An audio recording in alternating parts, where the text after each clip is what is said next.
Hello, my name is Makayla Schnieder, and I proudly represent the Silex FFA chapter. Today, my speech is titled, Where Would We Be Without Pollinators? It was a warm, bright, sunny day, and I was 8 years old. However, this day was unlike most summer days. It was honey harvest day. Ever since I can remember, my grandpa and uncle have raised honeybees, and my favorite day of summer was upon us. This particular honey was going to be clover. I put on my bee suit hat as Papa started his annual speech about being safe around the bees. Make sure you're gentle and don't make any sudden movements so you don't scare the bees. I just rolled my eyes. I know, Papa, I've been doing this for years, I responded. I finished suiting up in my all-white bee suit. As I head out to the hives, I could feel the energy growing inside me. All year, I waited for a honey harvest. The excitement and anticipation were building inside me. My job was to smoke out the bees, calming them down. We had a great day and collected gallons upon gallons of honey. When we had finished for the day, I took off my bee suit and sampled the honey.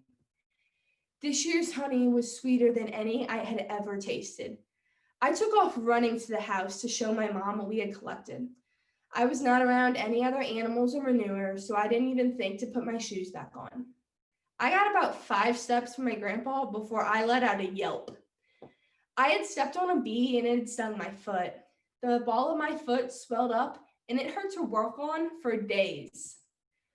On that day, I decided I would never go to the beehives again. It did not matter how sweet that honey was. I wanted nothing to do with those bees or their stingers. When I was 8 years old, I didn't know the importance of bees or other pollinators. All I knew was that a bee had stung me and I no longer liked them. However, as I've grown older, I've come to recognize the importance of bees and other pollinators across the globe, but especially on my family's farm. Honeybees visit plants to collect pollen, which they feed to developing offspring as a protein source.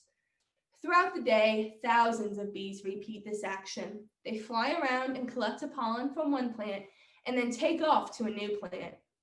While bees carry out these missions to feed the young in the colony, the bees are also helping feed the world. Pollination is a critical part of the plant life cycle, and bees play an important role in this process. Every time a bee lands on a new plant, pollen from the other plants the bee has stopped at is transferred on to the new plant. Without honeybees, much of the population would never be able to take part in pollination and would not grow to be able to produce food. The honeybee population alone is responsible for 1/3 of all the food we consume in a day. Other pollinators include species of bees, insects, and birds, along with natural pollinators such as the wind and rain. But every other pollinator other than the bees only pollinate 2/3 of the world's food supply. In today's agricultural climate, the world population cannot afford to lose any of these food sources. Growing urbanization is increasing the total global population while decreasing the agricultural land and pollinator habitat. However, urbanization is not the only issues honeybees face. In order for honeybees to produce honey, they consume pollen and nectar from all of the hundreds of thousands of plants the bees visit every day. Many of these plants that the bees pollinate are domesticated, and farmers and gardeners care for these plants. Proper care of many plants includes spraying pesticides, some of which can hurt the bees. Specifically, pesticides that fall into the class of neonicotinoids. Neonicotinoids can impact the central nervous system of many insects, including bees and other pollinators. However, these neonicotinoids are important. Whether applied as a seed treatment or as a foliar spray or soil treatment, neonicotinoid insecticides are used on farms and urban landscapes because of their selective effectiveness against destructive insects and their proven safety to people and the environment when used according to the label. But if honeybees are so important, then why aren't there restrictions on pesticide use? Why are there not trainings on the correct use of these pesticides?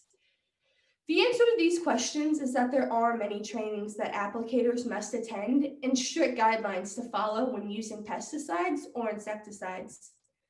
Even when companies call farmers unprofessional when it comes to spraying, producers don't let that dictate how they do their job. Farmers, elevator employees, and anyone else who wishes to apply pesticides to plants must obtain a license and certification from the United States Environmental Protection Agency to do so. Farmers recognize the importance of bees and other pollinators. Agriculturalists are working hard to protect the pollinators. Farmers are using proper stewardship practices when applying pesticides.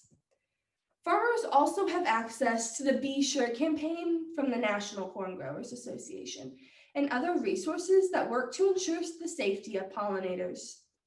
This program sets factors to be considered when spraying pesticides, such as understanding pollinator habitats, evaluating the weather, nozzle selection, buffer regions, choosing appropriate chemicals, and only applying pesticides when needed. Agriculturalists understand the vital role that pollinators play in their livelihoods, and most are striving to uphold the pollinator protection efforts. It may have taken me a couple years after my traumatic bee sting incident to realize the role that bees play in other pollinators in my family's operation.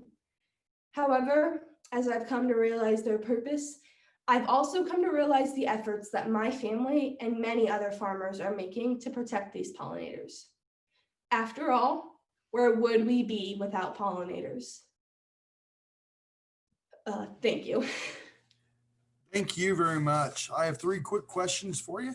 The number one question is this: which agricultural products are influenced by pollination? Some of the most common agricultural products that you'll find that can be influenced by pollination are the chemicals that we apply. We try to use ones that are safe for bees, but also products such as your common row crop seeds or any other thing that needs to grow and be pollinated. Excuse me.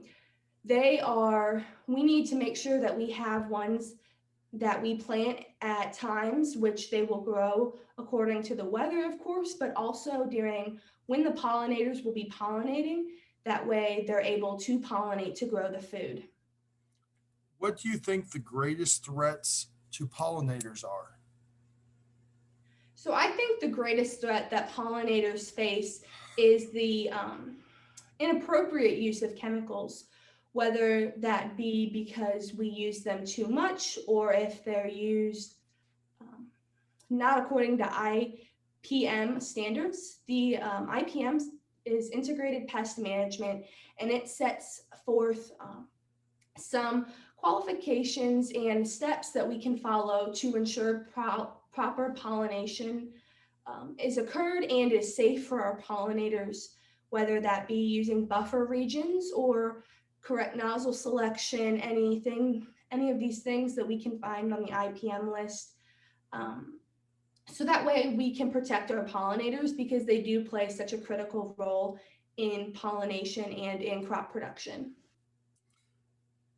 What are examples of practices farmers could use to increase pollinator numbers? So the biggest one I think that we can use is buffer regions, which are sections of our field that we can set aside and not apply pesticides to.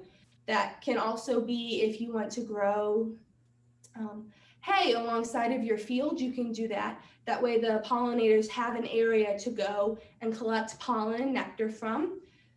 We can also use proper stewardship practices when we're applying pesticides, not spraying when it's super windy outside, only using pesticides and insecticides when they're needed, using the correct nozzle to make sure that as much of the chemicals are staying where we want as we can. I think if we follow these standards, it will help increase pollinator habitats and still be very beneficial to farmers when they're applying these pesticides.